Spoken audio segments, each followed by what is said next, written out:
Bienvenue à tous pour le Friday Live numéro 60. 60. Donc là, on tombe sur un chiffre rond. Cette semaine, on est à l'atelier. La semaine dernière, on vous a fait découvrir un petit peu le folklore et l'histoire américaine. Cette année, on revient à l'atelier. Cette semaine, on revient à l'atelier pour vous donner un peu les nouvelles fraîches de ce qui se passe chez Sokal Franchise. Donc cette semaine, nous avons le châssis d'une Impala 1962. Donc c'est un châssis pour un lowrider, donc les voitures qui jump, comme on peut voir ici à Los Angeles. C'est pour un de nos clients français qui voulait monter un lowrider absolument ultime en France. Et donc là, je l'emmène pour faire des dernières retouches sur le système hydraulique. Et affaire à suivre, parce que cette caisse-là va faire mal. Ce sera une Impala 62 cabriolet, comme par hasard, la même que j'avais. Donc affaire à suivre. Ensuite, Attends. tu voulais les rajouter? Oui, parce que là, c'est le moment ou jamais de faire un petit comment ça marche. Ah, comment ça marche? Donc en gros, on va revenir très rapidement, pour ceux qui ne connaissent pas les lowriders, sur, comme là en plus on a la chance d'avoir un châssis qui est nu. Donc il y a quelques éléments qui sont vraiment très particuliers par rapport à une voiture classique. Premièrement, le châssis entier a été doublé avec du métal, et ensuite ça a été, comment on peut appeler ça, meulé, lissé, Voilà. et passé au powder coating qui est là l'époxy. Voilà. À savoir Donc, que maintenant le châssis pèse 3 fois son poids original.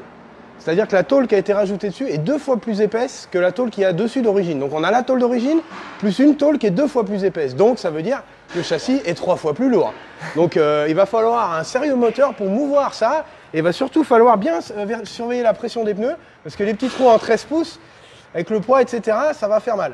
Ce châssis-là, il est particulier parce que notre client voulait un pont plus court, plus étroit et plus solide, justement pour pouvoir supporter le poids des batteries, du système hydraulique et bien évidemment du châssis. Donc on a mis un pont de Toyota Tacoma, c'est-à-dire un pont absolument incassable, parce que ces pick-up font des millions de kilomètres sur leur pont d'origine sans jamais casser. Et il est d'une conception bien plus moderne que le pont d'Impala, qui avait tendance à sortir les axes. Quand on lui met du poids, les roulements ont tendance à sortir des tulipes de pont. Donc le pont de Tacoma, et il est modifié complètement avec un wishbone. Donc le wishbone, c'est ce qui fait la liaison entre la partie supérieure et la partie du châssis, et ce qui permet de verrouiller le châssis en translation latérale et de pouvoir avoir un angle quand le débattement, quand on fait, parce que là il y a un débattement incroyable avec les vérins hydrauliques. Et le fait d'avoir ce débattement, là on peut avoir vraiment une épure de suspension qui est vraiment idéale. Parce que le petit bras et la barre panhard, quand tu lèves la voiture, bah, le pont part, la barre panhard tire dessus et le pont part d'un côté. Là ça reste bien droit et ça peut se lever incroyable. Donc le lowrider c'est ça. Les triangles, on peut regarder le carrossage devant. Donc c'est un autre point particulier. Donc là ça a été monté brut de fonderie. Là le carrossage, si vous voulez, les triangles ont été rallongés afin que quand la voiture jump, on ait un angle qui soit optimum pour que les ressorts travaillent. On voit également que la poche, enfin je ne sais pas comment on dit en français, la pocket, voilà, dans le triangle a été inclinée afin que le ressort puisse travailler de façon optimum et faire les plus beaux jumps possibles. Donc là, bien évidemment, on va régler légèrement ensuite au montage final le carrossage. Ça ne sera pas aussi exagéré ça, mais il y aura toujours un petit carrossage. On peut voir tout le lowrider, un petit carrossage comme ça. Et donc ça fait vraiment partie de la culture et de la technique. C'est nécessaire à la technique. Un, c'est un style, et deux, c'est nécessaire quand on veut faire jumper la voiture. Donc boîtier de direction 605, donc moderne, avec une direction plus précise, parce que les petits trous en 13, le poids, etc., si on garde la direction d'origine, pour en avoir fait l'expérience, j'ai très vite switché sur un boîtier 500. Oui, c'est un 500 celui-là, c'est pas un 605. Parce qu'on voit, il est fermé derrière, au cul. Donc le boîtier 500 est fermé, le 605 est ouvert, il fuit tout le temps. Donc c'est une évolution du 605, celui-là ne fuit pas. Et puis voilà, qu'est-ce qu'on pourrait dire d'autre? Donc c'est un châssis qui va être prêt à l'action, on va dire. Hein. Ouais. Alors il y a parmi les figures que les lowriders adorent, il y a effectivement donc faire sauter la voiture, donc ça vous avez déjà vu. Il y a ce qu'on appelle front, back, side to side, donc la voiture peut monter l'avant, l'arrière indépendamment, les côtés aussi. Et là en l'occurrence notre client voulait un truc assez particulier qui s'appelle le three wheel motion, c'est-à-dire mettre la voiture sur 3 roues. Alors c'est là que la fameuse question, comment ça marche? Voilà, c'est assez simple parce qu'on utilise un transfert de masse. Le fait d'avoir tout ce poids dans le coffre de batterie et de système hydraulique, on pousse sur un des vérins, un seul, et donc la voiture va se lever d'un côté et le poids qui est en porte-à-faux arrière va faire pivoter le châssis et la roue avant concernée va se lever.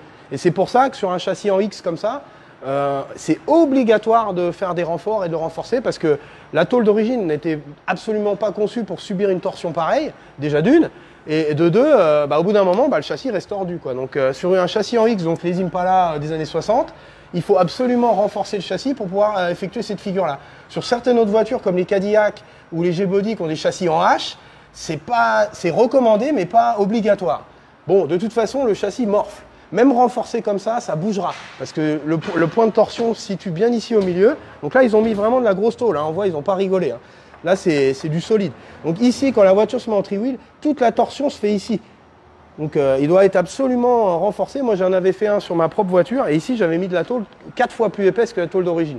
Donc le châssis est encore plus lourd. J'avais fait un char d'assaut.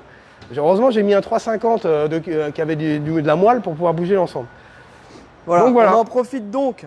Parce qu'il ne faut pas oublier que même si on est dans le domaine automobile, tout ça, ça reste des aventures humaines. Et donc, on passe le bonjour à tous les gens qui, en France, sont dans le milieu du lowriding, sachant que c'est beaucoup plus difficile en France qu'ici, puisqu'on ne trouve pas les pièces, on ne trouve pas les voitures.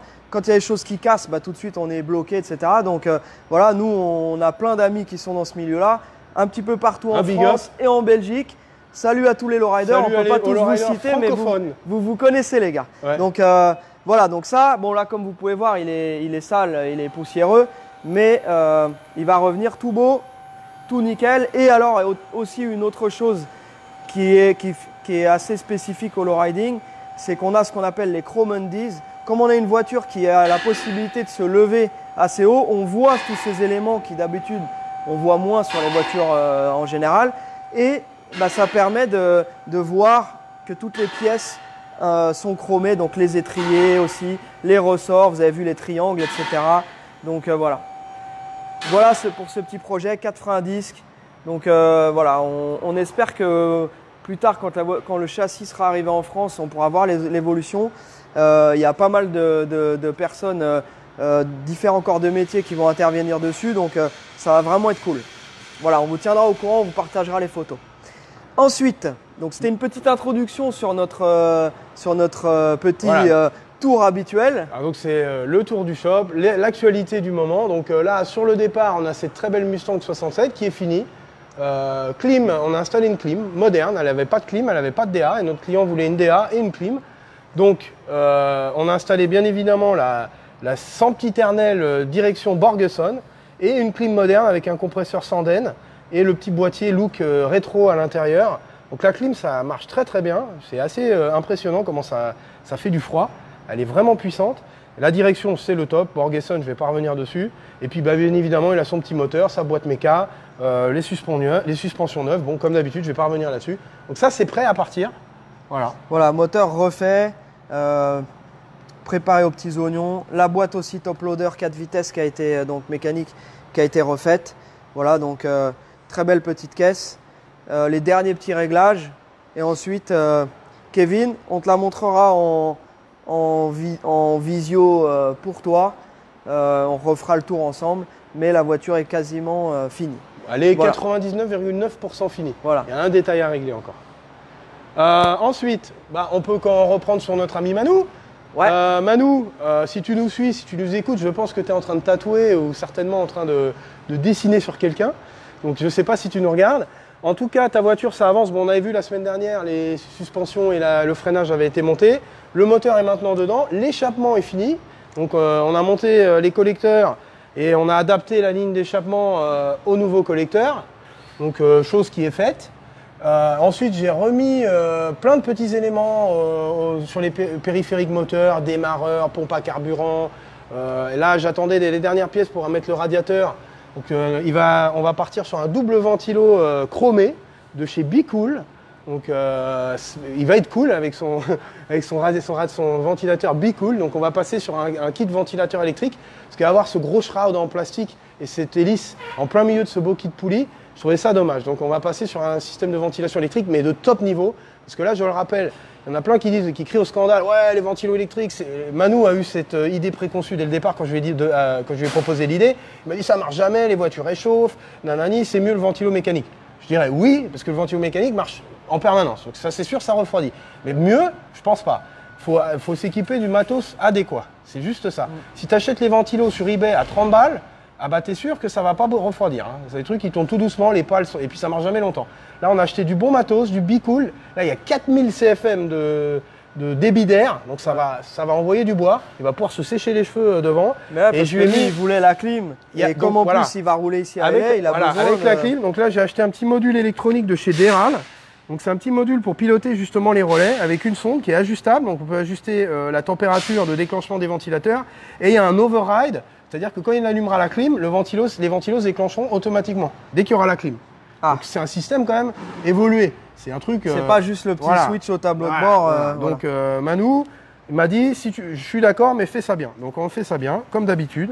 Mon petit module électronique que je viens de recevoir, les ventilos sont là-bas, le radiateur est là, on allume. Il n'y a plus qu'à.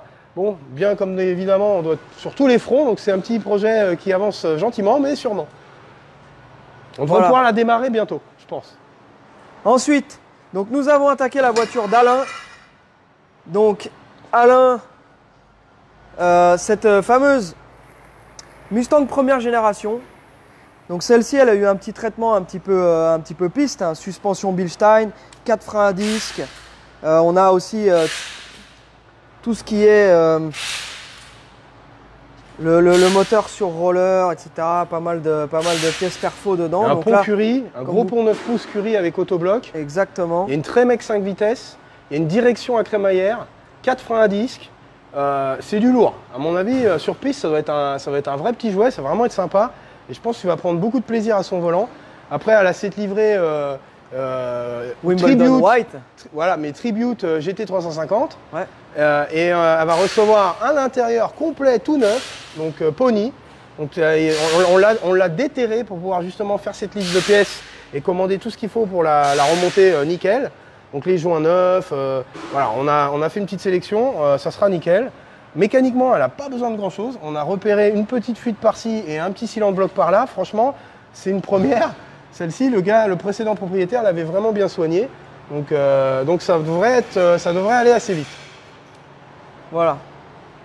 Donc là, cette belle petite caisse à suivre. Ensuite, il y a eu des grosses avancées sur la voiture de Patrick. Donc la C3 de 1973. Alors la Corvette. Donc la Corvette. La Corvette, c'est celle qui nous a donné un peu du fil à retordre ces derniers temps. Il y a eu plus de travail que prévu. Notamment, je reviens sur le radiateur de chauffage. Parce que sur une C3 avec la clim, c'est une bonne mission quand même. Donc ça a été déjà long. Après, le carbu était au bout de sa life. Donc on a changé le carbu. On a changé bien évidemment le radiateur parce qu'il était complètement pourri. On a changé tous les cylindres blocs du train avant. Parce que pareil, c'était parti en banane. Ils étaient tous sortis de leur logement. Donc on a vraiment bossé sur celle-ci. Hein. Là maintenant, enfin elle roule. On l'a emmenée à l'alignement. Ils l'ont réglé tip-top au para, carrossage, tout le cinéma, avant-arrière. Et puis toute l'instrumentation fonctionne. On avait une petite sonde à remplacer de température pour que la petite jauge de température fonctionne. Donc c'était les derniers petits détails de finition. Et puis voilà, là il y avait une petite fuite d'échappement légère. Mais vu que je suis pointilleux et maniaque, je ne voulais pas laisser partir la voiture avec cette petite fuite. Donc on change le petit joint donut de l'échappement. Et elle va pouvoir voguer vers de nouveaux horizons. C'est ce que notre ami Jérémy était sur le point de faire. Voilà, que je t'ai arrêté. Je t'ai arrêté, tu vois. Vous voyez, messieurs les clients, j'arrête nos mécanos pour faire l'entertainment. C'est ce gars-là. Salut les Frenchies. Voilà. Voilà, on était sur la Corvette. Alors, on y retourne. Il est bon. Voilà. Donc j'ai un bon petit padawan. Il est très efficace. Ensuite, truck. Un Français de plus dans l'équipe. On en parle ou on n'en parle pas? Ah oui, ce petit truck, donc c'est le truck de Jean-Philippe. Voilà. Donc là, celui-ci, on a attaqué la révision. On t'a commandé les pièces que tu voulais aussi en plus, c'est-à-dire l'attache remorque. L'attache remorque et le filtre à air, je crois qu'il est dessus parce que je vois le vieux ici. Donc j'imagine que notre ami Sam l'a dû l'installer, j'espère. Donc voilà, donc là Sam a travaillé dessus. Je vais aller lui demander, on va lui demander un petit peu ce qu'il a fait dessus, mais je ne sais pas où il a disparu, Mister Sam. C'est dur de se rappeler de tout ce qui est fait sur chaque voiture, c'est compliqué. On a 10 bagnoles en même temps. Ouais, j'ai vu, il est là-bas, il se lave les mains. Donc là on a ton petit filtre à air chromé, que tu avais demandé. Donc là, voilà. c'est le un injection. C'est le 87, voilà, injection celui-ci. Donc qui était en super bel état. On a fait les bougies, la vidange, service de boîte. Les cylindres blocs de triangle inférieur étaient morts. Ouais, c'est ça. Les flexibles de frein, les plaquettes. Qu'est-ce qu'on a fait d'autre? 4 pneus neufs. Parce que les pneus, neufs. encore une fois, bien souvent ici, ils ont encore ce qu'on appelle du tread, hein, ils ont encore de la gomme, de la durée de vie, mais ils sont vieux et craquelurés, donc ça passe pas au contrôle technique. Donc là, on a mis 4 balles neuves, comme on dit dans le jargon de la course automobile. Ça, voilà. Et on attend la dernière étape, c'est il avait été droppé un petit peu exagérément à l'avant. Ils avaient été un peu forts, ils avaient mis des drop spindles et des ressorts courts, donc ça faisait un peu trop. Donc ils avaient bidouillé des cales pour le rehausser du coup. Alors, je connais certaines personnes qui mettent des balles de tennis dans les ressorts pour aider sur les suspensions fatiguées et ça marche très très bien. Là, bon, c'était pas des balles de tennis, mais c'était dans le même genre. Ils avaient bourré des espèces de cales entre les spires des ressorts pour le rehausser. Donc on a viré ça. Là, on les a laissés temporairement, mais on attend des nouveaux ressorts courts, mais moins courts. Comme ça, il aura la bonne assiette et il n'y aura plus de bricolage. Et les baguettes, toutes les petites pièces d'accastillage, pareil, je crois que le mec a livré Eklers juste à l'instant. Donc les baguettes viennent juste d'arriver. Baguettes, joint de porte, enfin joint de fenêtre, tous les petits trucs, les feux, tout ce qui manquait pour le faire nickel. Oui, les nouveaux feux, etc. Voilà. Mais bon, ça va. Voilà, JP, ça va être un beau petit truc qui est bien avancé. Voilà, ensuite, notre ami Stéphane, Cars Discovery. Donc la Transam, pareil, il y avait eu toute une première partie qui avait été faite dans les semaines précédentes. On attendait ce fameux, encore une fois, ces ressorts. Ah, ici, ils sont forts. Hein. Ouais, ils sont forts. Hein. La alors c'était quoi celle-ci, les bleus? Qu'est-ce qu'ils avaient le dropage? Alors soit ils font les choses dans les règles et ils mettent un kit absolument incroyable, combiné, fileté, tout le cinéma. Ouais. Ou alors c'est la version ghetto, on coupe les ressorts, on les chauffe au chalumeau. Ça, on voit ça, dès que c'est droppé, je regarde, bon bah voilà, c'est coupé ou c'est chauffé au chalumeau. De toute façon, je l'ai senti, j'ai roulé avec. On sentait ça, ça talonnait. C'est complètement idiot et anti-mécanique. Tu droppes la voiture, ah ouais, elle a une bonne gueule, mais la dureté du ressort est la même.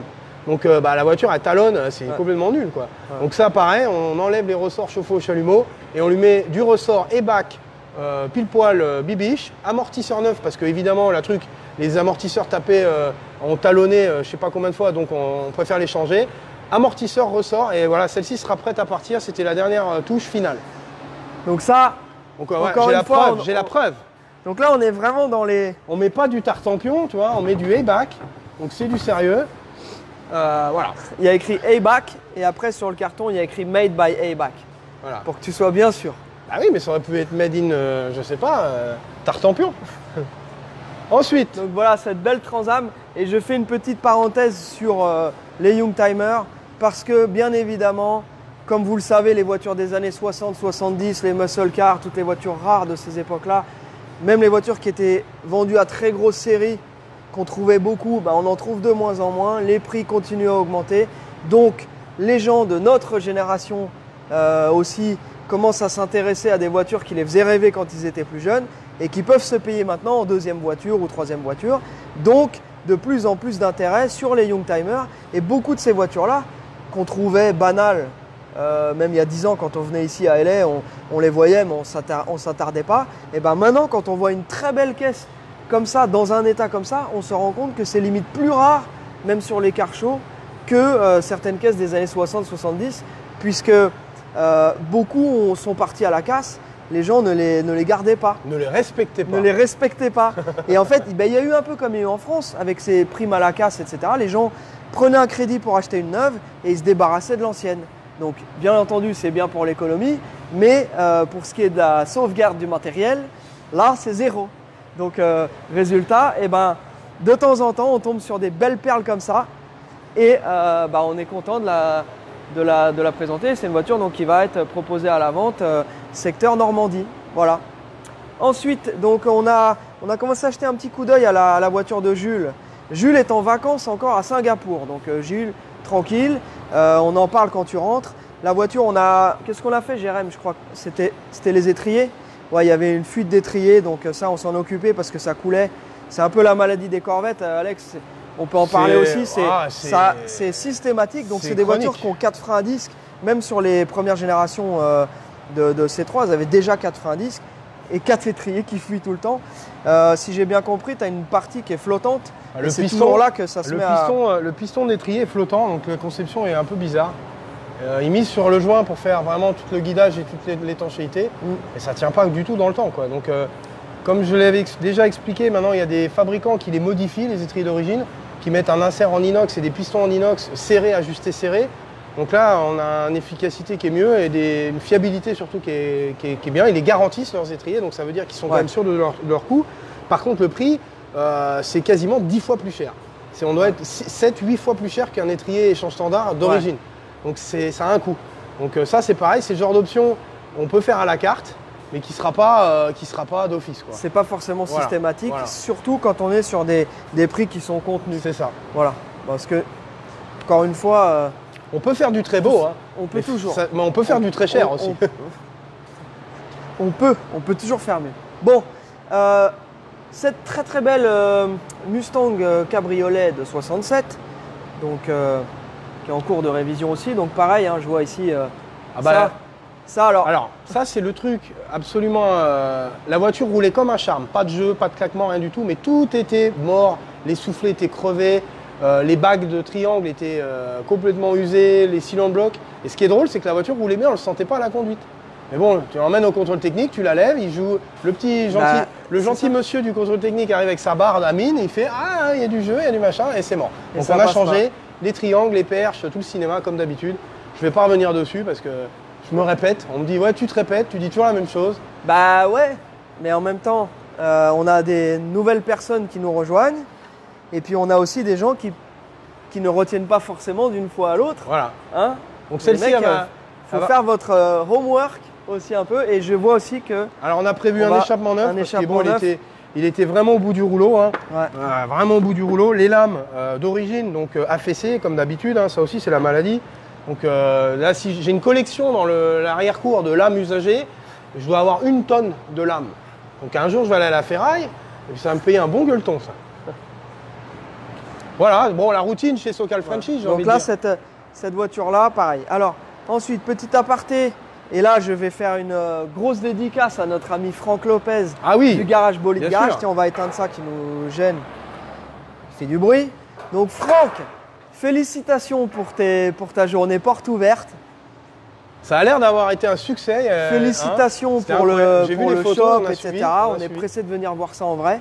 Boire une bière. Ça, c'est boire une petite bière pour ceux qui en boivent. Hein. Voilà, ou un jus d'orange pour ceux qui n'en boivent pas. Un petit jus d'orange. Une petite pina colada, s'il vous plaît. Donc, ta Corvette 79, boîte mécanique, moteur L82. Je pinaille. Vas-y, pinaille un coup. Elle est finie, hein, Franck, ta Corvette, mais je pinaille. Parce que j'ai roulé avec. Bon, on a eu plein de petits soucis, comme d'habitude, à droite, à gauche, qu'on a fixé au fur et à mesure. Hein, ça pop, pop, pop, pop. Et là, il reste un dernier truc, c'est la valve de direction qui a un peu trop de jeu à mon goût. Tu vois, elles ont toutes du jeu, que ce soit les Mustangs ou les Corvettes, le système. Mais comment ça marche? Alors, je vais vous montrer sur la Mustang.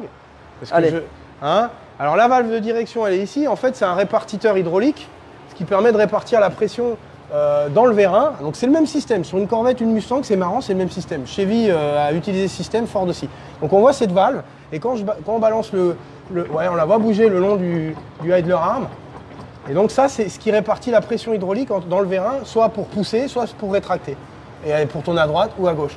Et cette valve, avec le temps, elle prend du jeu. Donc toutes les Mustangs, toutes les Corvettes ont toujours un petit jeu dans la direction. C'est normal, c'est la conception, c'est le jeu de la valve. C'est ce petit jeu-là qu'on voit. Et celle-ci, je trouve que c'est un petit peu exagéré. Donc je pinaille, donc je commande une nouvelle valve qui est backorder et qu'il va falloir attendre un peu. Voilà. Mais Franck, ça suit son cours, pareil. Hein. Et ta Camaro est déjà… c'est un avion, hein. Déjà franchement, pour les amateurs de Corvette C3, la version L82, c'est quand même autre chose. Hein. C'est un peu plus couillu qu'une version standard. Hein. Ouais, et en boîte méca encore plus, parce que la boîte méca, on n'a pas de perte dans le convertisseur. Et là, quand on voit les rapports, Francky, hein, ton client, celui qui va te l'acheter, ça va faire du grabuge. Ouais. T'as vu, sans transition, boîte mécanique. Sans transition, on en a une en stock. Ah, comme par hasard. Tu l'avais écrit ça Donc voilà, on en a une en stock. Et donc cette petite Corvette C3 L82, par contre celle-ci est une version automatique. Donc ce qui est bien aussi pour le cruising. On a du punch, mais on a de la… Hein, on peut se poser. À l'intérieur, alors… Commence par le commencement, parce qu'il y a un truc qu'il faut regarder, c'est cet intérieur vintage qui est absolument… incroyable. Donc on a un intérieur. Alors la couleur, j'aurais envie de dire prune, mais je suis un peu daltonien, donc je sais pas. C'est marron, prune, rouge, bordeaux. Il m'a dit le mot en anglais, mais je l'ai absolument oublié tout de suite, puisque c'était un mot en anglais, mais qui avait une consonance italienne. Alors, je sais plus exactement, rouge, mais rouge. voilà, c'est un espèce de rouge carmin. Carmin. Tiens. Ah, pas mal, Hein, pas mal. Donc elle a un très bel intérieur. Le gris à l'intérieur rouge, quand on enlève les fameux Targa-Top en vert, parce que je sais que c'est de ça que tu voulais parler. Oui, Hein, le Targa-Top translucide. Le translucide, quand tu roules avec le Targa, tu as l'impression d'être dans une capsule spatiale. Et c'est vraiment intéressant parce que quand tu roules, il se passe plein de trucs. T'es couvert, mais tu as accès à la beauté de la nature. Oh là là. Oh, t'as vu Ah bah oui, là. T'es en forme aujourd'hui. Je suis ému. Bon, on a fini la voiture de notre ami. Voilà, terminé. Christophe. Terminé, Elle est finie. Donc, elle a déjà sa place dans le prochain container. On a juste le temps de la filmer avec Karim. Pour un petit review. Ah oui, un petit review obligatoire. Donc là, celle-ci, vous l'avez vue dans les lives. La prochaine fois que vous la verrez, Christophe, ce sera des belles images, du soleil, voilà, des palmiers. la promenade, voilà, et puis notre avis sur la question. Exactement. Voilà. Et vous la verrez bien sûr sur le pont avec toutes les pièces neuves qui ont été mises. Comme d'habitude. Voilà, donc on y reviendra. Ensuite, là, celle-ci aussi, j'ai envie de dire, parce que celle-ci, on touche à sa fin. Voilà, aussi. on va aussi, la prochaine fois qu'on la verra, ce sera en vidéo, parce qu'on a besoin de, quand même, c'est notre petit plaisir. C'est la voiture.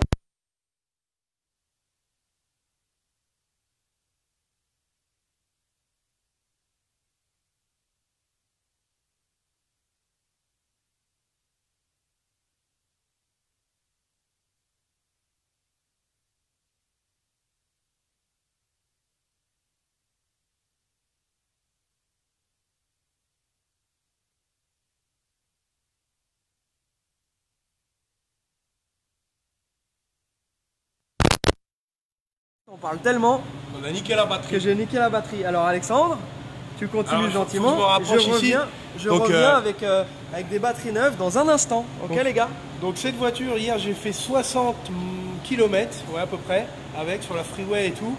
Je n'ai jamais reçu autant de pouces en l'air qu'en roulant avec cette voiture-là. Incroyable, les gens sont comme des dingues. Même ici aux États-Unis, c'est un mythe, c'est une légende. Ils voient passer la KR, tous les fans. Donc je l'ai déposé parce que j'ai pris rendez-vous pour faire l'alignement, parce qu'on avait changé pareil les triangles supérieurs qui avaient du jeu. Donc on avait mis des triangles neufs et donc pour tout changement de suspension, un alignement s'impose. Donc je l'ai déposé à l'alignement et ils ne voulaient pas la garder. Ils m'ont dit non, c'est une trop belle voiture, on ne veut pas la responsabilité de garder ça chez nous longtemps. Donc tu viens, on fait l'alignement et tu repars. Donc c'est ce que j'ai fait hier. Et j'étais au garage, donc notre garage favori pour l'alignement et les pneus. Et là, ils étaient tous comme des dingues, il y a un attroupement autour de la voiture et c'était assez incroyable. Oh là là, mais c'est un rêve, etc. Elle attire vraiment l'œil et c'est vraiment c'est un attrape badaud, comme on dirait. Et donc voilà, donc elle a reçu son alignement, maintenant elle roule droit. Il manquait pas grand chose, mais c'était juste encore une fois pour pinailler et être sûr que tout soit au top. Et puis voilà, donc il reste 2-3 petits détails à fignoler et puis on va pouvoir pareil l'envoyer. Le son s'il vous plaît. Je suis toujours branché.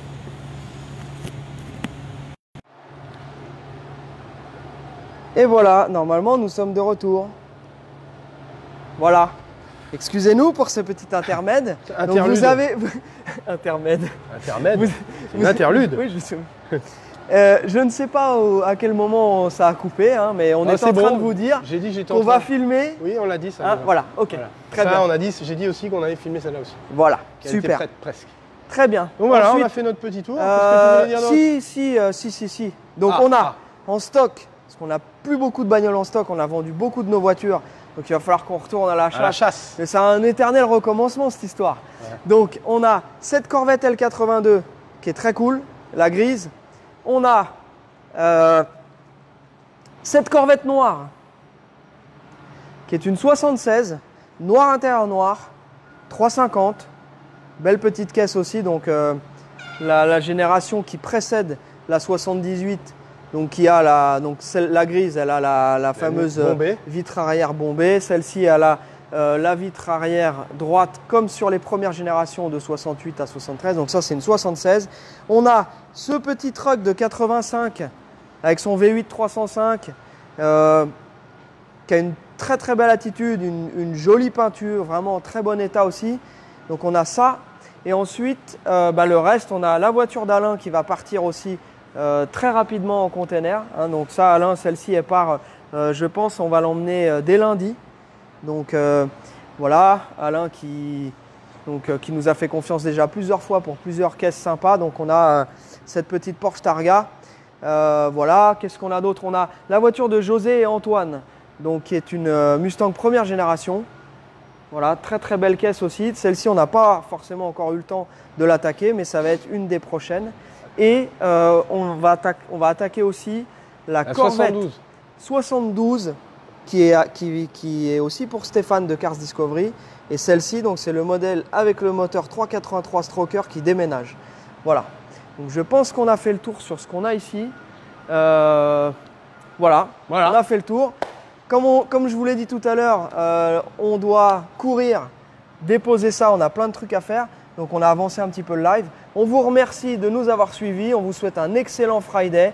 Si vous avez des questions, des commandes de voitures ou quoi que ce soit, n'hésitez pas à nous envoyer un message.